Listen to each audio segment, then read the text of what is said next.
태종하면 어떤 느낌이 드나요? 용의 눈물이라는 드라마에서는 특히 유동근 씨 이미지가 강해서 뭐 이런 모습으로도 많이 기억을 하실 거고, 2022년부터 이제 방송된 태종 이방원이라는 드라마에서는 조금은 젊은 배우 주상욱 씨가 또 등장을 해서 새로운 이미지의 태종의 모습을 창출을 했는데요. 태종은 태조 이성계와 신의 왕후 한씨라는 분과의 사이에서 5번째 아들로 태어나게 되는데, 태조 이성계에게는 총 8명의 아들이 있었고 부인이 2명이에요.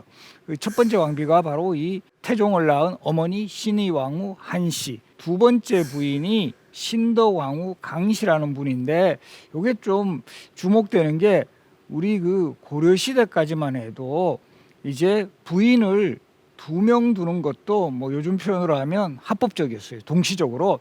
그래서 시골에 둔 부인을 향처, 서울에 둔 부인을 경처라고 했는데, 바로 이 시골에 둔 부인이었던 향처 신의 왕후 한씨와의 사이에서 태어난 5번째 아들, 그리고 이제 서울에 둔 부인인 경처인 신덕왕후 강씨는 방범, 방석에 2 아들을 두게 됩니다. 방원은 태조 이성계의 아들 중에서는 제일 공부를 잘했던 것 같아요. 그래서 이 유일하게 과거에 급제를 하게 되는데요. 1382년 16살의 나이로 진사과에 합격한 후에 바로 그 다음해인 1383년에 문과에 급제를 하게 돼요. 우리 고려시대 과거 시험 같은 경우도 이 식년시 같은 경우는 3년에 33명을 뽑으니까 정말 어려운 관문이에요. 1년에 한 11명 정도 뽑히는 그런 과거 시험에 바로 이제 또 진사시 합격한 후에 바로 이제 뭐 재수 없이, 재수하지도 않고 과거에 급제했다라는 거는 바로 이 이방원이 태조 이성계 하면 아무래도 무적으로 많이 이제 그 능력이 있다고 보여지는데, 그야말로 문무를 겸비했던 아주 똘똘한 아들이었습니다. 그래서 이제 태종하면 우선 가장 궁금해 하시는 게, 특히 이 드라마에서 태종 역할을 했던 유동근 씨, 또 안재모 씨, 유아인 씨, 2022년에 주상욱 씨까지 여러 명이 등장하면서 과연 정말 태종의 외모에 가장 어울리는 배우는 누구인가? 사실 저도 그런 질문을 되게 많이 받게 되는데요. 태종의 외모에 대해서는 조선왕조실록에 보면 딱 2가지 기록에서 그 단서를 좀 찾아볼 수 있어요. 바로 이 태종실록 총서에 보면 태조가 높은 코에 용의 얼굴을 하고 있었는데 태종의 용모가 이를 닮았다. 그리고 실제 태조 이성계는 원래의 모습을 그린 어진이 남아 있습니다. 그래서 이 태조는 그 실제의 얼굴 모습을 볼 수 있으니까 의 태조의 초상화에 나타난 저 모습이 어느 정도 태종에게도 남아 있었다라는 걸 확인할 수 있고요. 또 2번째 기록으로는 태조 때 명나라의 사신으로 이제 방원, 그때 정한군이었어요. 왕자 시절 호칭이. 방원을 보내게 되는데, 특별하게 방원을 보내는 까닭이 태조가 이런 말을 해요. 명나라 황제가 만일 묻는 일이 있다면 내가 아니면 대답할 사람이 없다.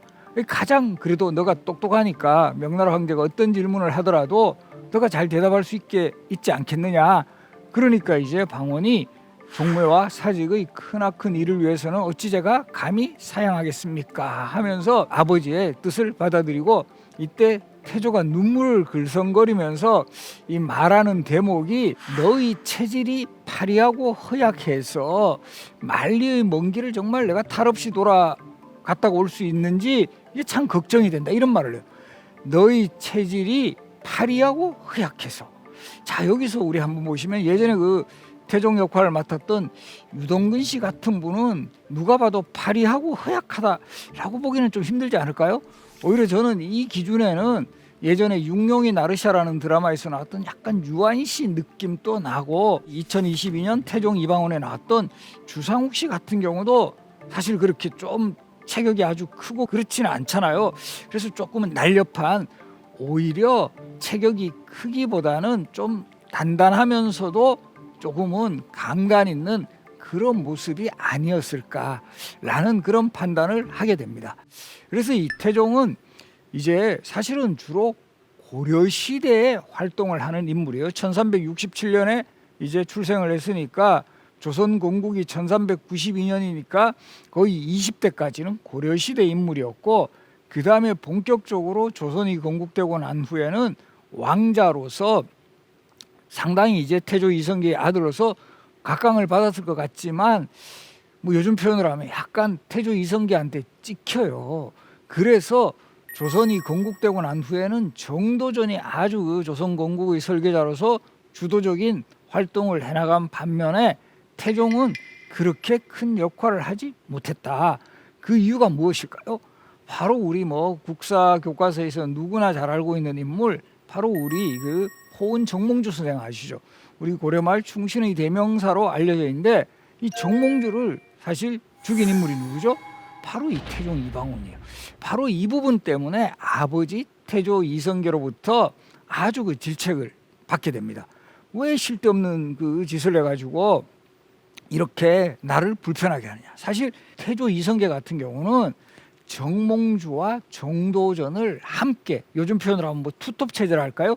이렇게 해서 조선이라는 나라를 이끌어 가고 싶어 했는데, 바로 이 아들인 이방원이 행동에 나서서 정몽주를 제거해 버렸다 그러죠. 자, 그럼 왜 이방원은 정몽주를 제거할 수밖에 없었을까요? 바로 방원이 보기에는 정몽주는 소위 말하는 새로운 왕조 개창에 가장 걸림돌이 되는 세력이다. 그리고 실질적으로 정몽주가 먼저 행동에 나서서 이성계의 측근이었던 정도전을 유배를 보낸다거나 이런 방식을 통해서 상당히 먼저 이성계를 압박하고 있는 이런 상황에서, 그래도 아버지 이성계는 정몽주하고 예전부터 되게 친밀도가 높아요. 그리고 그 능력을 알았기 때문에 그럼에도 불구하고 함께 새왕조를 개창하는 세력으로 끌어들이고 싶었는데, 방원은 정말 정몽주를 살려두었다가는 이건 왕조 개창이 완전히 실패로 끝난다. 그렇게 해서 바로 우리가 잘 알고 있듯이 이 정몽주가 사실 그때도 이성계를 병문안 왔다가 돌아가는 길에 바로 지금의 개성의 선주교 부근에서 부하들을 시켜서 격사를 했다. 그리고 그때 이 두 사람의 또 극적인 상황을 보여주는 시조가 아마 많은 분들이 기억을 하고 계실 건데, 하여가하고 단신가, 이거 국어 시험에도 많이 나와요. 하여가가 먼저 방원이 그래도 마지막으로 정몽주를 설득해 보기 위해 가지고 이런 들었다리 저런 들었다리 만수산 드렁치기 얽혀진 들었다리, 너무 그렇게 꼿꼿하게 살지 마시고 우리 쪽에 좀 협조하십시오, 이런 그 하여가를 제시했을 때 바로 정몽주 선생이 받아서 단신가, 붉은 마음이란 뜻이요. 나의 고려에 대한 충절은 변함이 없다. 그래서 이 몸이 죽고 주고 일백번 고쳐주고 백골이 진토되어 넋이라도 있고 없고 님양한 일편단심이야 가실 줄이 있으랴. 바로 이렇게 우리 예전에 국어 시간에 기억하시죠? 항상 선생님이 님양안에 밑줄 쫙 치라고 하십니다. 빨간 펜으로. 그러면서 이 님이 누구를 뜻하는가? 바로 이 고려를 이제 뜻한다. 정답에 조선으로 치면 이제 X가 되는 거죠. 그래서 이 고려에 대한 충절이 변함없다. 그리고 이방원 되게 문과급제할 정도로 상당히 좀 똘똘한 그런 인물이에요. 바로 정몽주의 의도를 파악하고 도저히 우리 쪽으로 넘어올 수 없다 해가지고 정몽주를 결국은 격사를 했다. 그런데 이 보고를 들은 이성계가 그냥 느낌으로는 칭찬할 것 같죠. 가장 걸림돌이 되는 세력을 아들이 제거해 주시고 오히려 욕 바가지로 먹습니다. 너가 이렇게 해가지고 내가 얼마나 부담이 됐느냐, 이렇게 되면서 바로 이 정몽주 격살 사건은 조선 건국 후 방원이 아버지 태조 이성계에게 상당히 그 눈밖에 나는 그런 정말 사건으로 기억이 되었습니다.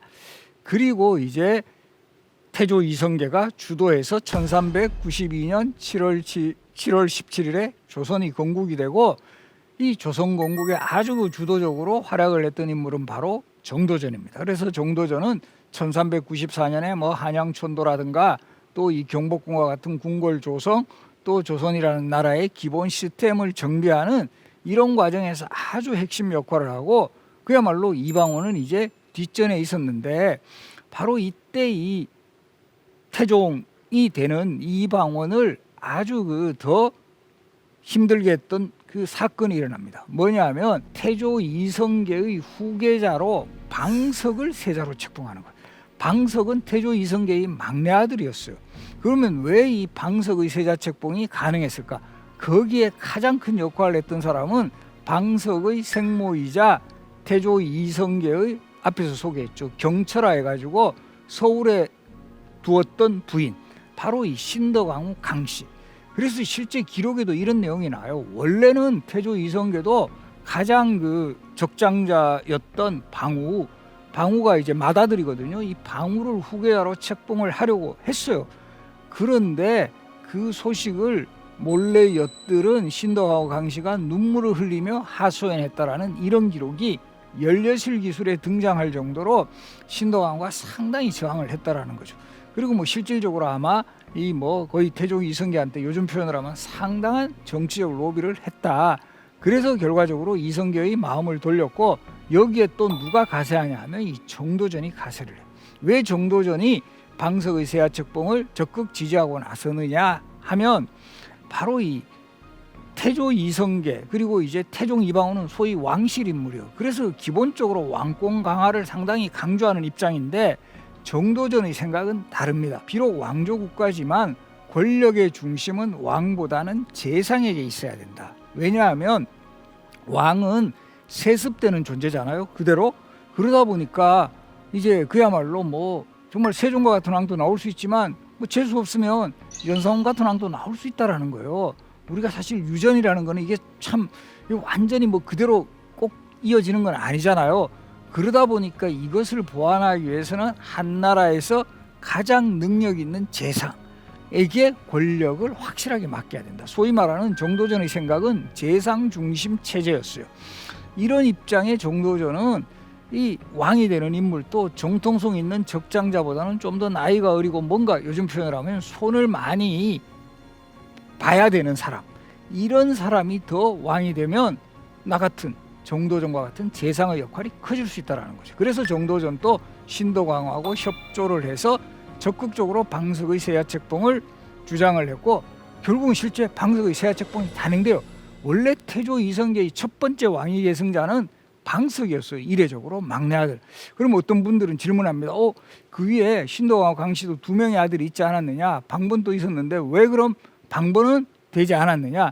이때 방번은 고려 공양왕의 조카딸과 혼인한 그런 인물이었기 때문에 아무래도 새로운 왕조에서 왕이 될 사람의 부인이 고려 왕실의 인물이라는 건 이거 되게 부담이었죠.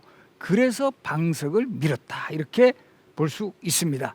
그리고 이제 정도전이 사실은 완전히요, 태조가 조선을 공국한 이후에 방석의 세아책봉 이후에도 그야말로 승승장구를 합니다. 그런 정도전 입장에서 가장 이런 권력 구도에서 위험스럽게 생각한 게 뭐였냐 하면 왕자들이 보유하고 있던 사병들이었어요. 그리고 실제 이방원이 정몽주를 격살할 때도 자신이 보유하고 있는 사병을 활용을 해가지고 결과적으로 정몽주를 격살했죠. 그래서 이게 조선 공국에는 도움이 되었을지는 모르나 항상 이 왕권을 새로운 어떤 왕의 상황에서는 이 왕자들이 보유한 사병이라는 것은 상당히 이제 부담이 된다. 그래서 정도전이 주도해서 사병을 다 혁파하자. 그리고 이제 왕자들이 보유한 무기들 다 반납해라. 결과적으로 한편으로 보니 이방원 견제카드예요. 이방원이 상당히 사병을 많이 보유하고 있었기 때문에 이런 부분으로 결국 충돌이 되자 마침내 이방원이 선제 공격을 준비를 하게 됩니다. 바로 이제 1398년에 1차 왕자의란이 일어나는데, 그리고 이 사건 직전에 1396년 신덕왕후 강씨가 돌아가십니다. 그러니까 신덕왕후 강씨는 자신의 아들 방석을 세자 책봉하는 것까지는 봤어요. 보고는 바로 돌아가시니까 아마 지금 지하에 있는 신덕왕후 강씨는 지금 또 내 아들들이 조선의 왕위를 계승했을 거다, 이렇게 생각하고 있을지도 몰라요. 그리고 이때 또 보면 태조 이성계가 한 나이 차이도 한 20살 이상 나요. 어린 계비가 먼저 돌아가시니까 너무 가슴 아파서 이 무덤을 어디에다가 조성하냐 하면 지금의 덕수궁 근처에 조성을 해요. 덕수궁 근처에 조성을 하고 무덤 이름을 고들정자를 써서 정릉이라고 하는데, 지금 또 우리 보시면 덕수궁 일대 동네 이름을 뭐라 그래요? 정동이라고 그러죠. 정동. 그러니까 이게 정동이라는 이름의 유래가 원래 정릉이 있었던 동네라는 뜻으로 정동의 이름이 생겼다라는 거, 이것도 기억을 해주시면 좋을 것 같아요. 덕수궁 근처에 조성한 이유는 태조 이성계가 경복궁에 주로 계시잖아요. 그럼 경복궁에서 보면 뭐 그 당시에는 요즘처럼 높은 건물도 없으니까 쫙 보이는 거예요. 그대로 이 왕비 무덤을 항상 보면서 우리 어린 왕비 얼마나 그래 참 그 애처로움 같은 거, 이런 것들, 그리고 또 왕비와의 추억을 생각을 했을 거라는 거죠. 자, 그리고 그 2년 후쯤인 1398년에 계속 방원은 정도전이 주도하는 저런 국정 운영 형태, 특히 사병혁파를 통해서 자신을 완전히 죄오잖아요. 완전히 그런 사병혁파하고 무기 반납해 버리면 방원의 그 군사적인 기반은 없어지는 거죠. 그래서 이 선제 공격에 나설 것을 결심을 하고, 바로 이성계가 그 병이 좀 깊어가지고 경복궁에 다 왕자들이 이렇게 문병을 가 있는 그 상황에서 바로 어떤 정보가 입수오냐면, 이때 이제 이방원은 바로 라이벌이었던 정도전의 동태를 계속 살피고 있었어요.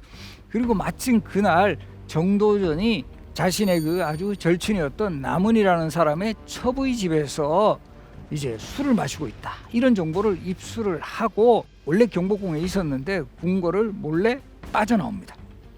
이 몸이 안 좋다 그러면서. 이때도 이 재밌는 기록이, 처음에는 나 여기 지금 궁궐 그 아버지 병문안 가 있어서 참 빠져나오기 힘들다 할 때, 그 왕비였던 원경왕후 민씨가 그 거짓말을 치고라도 빠져나와라, 이때가 기회다.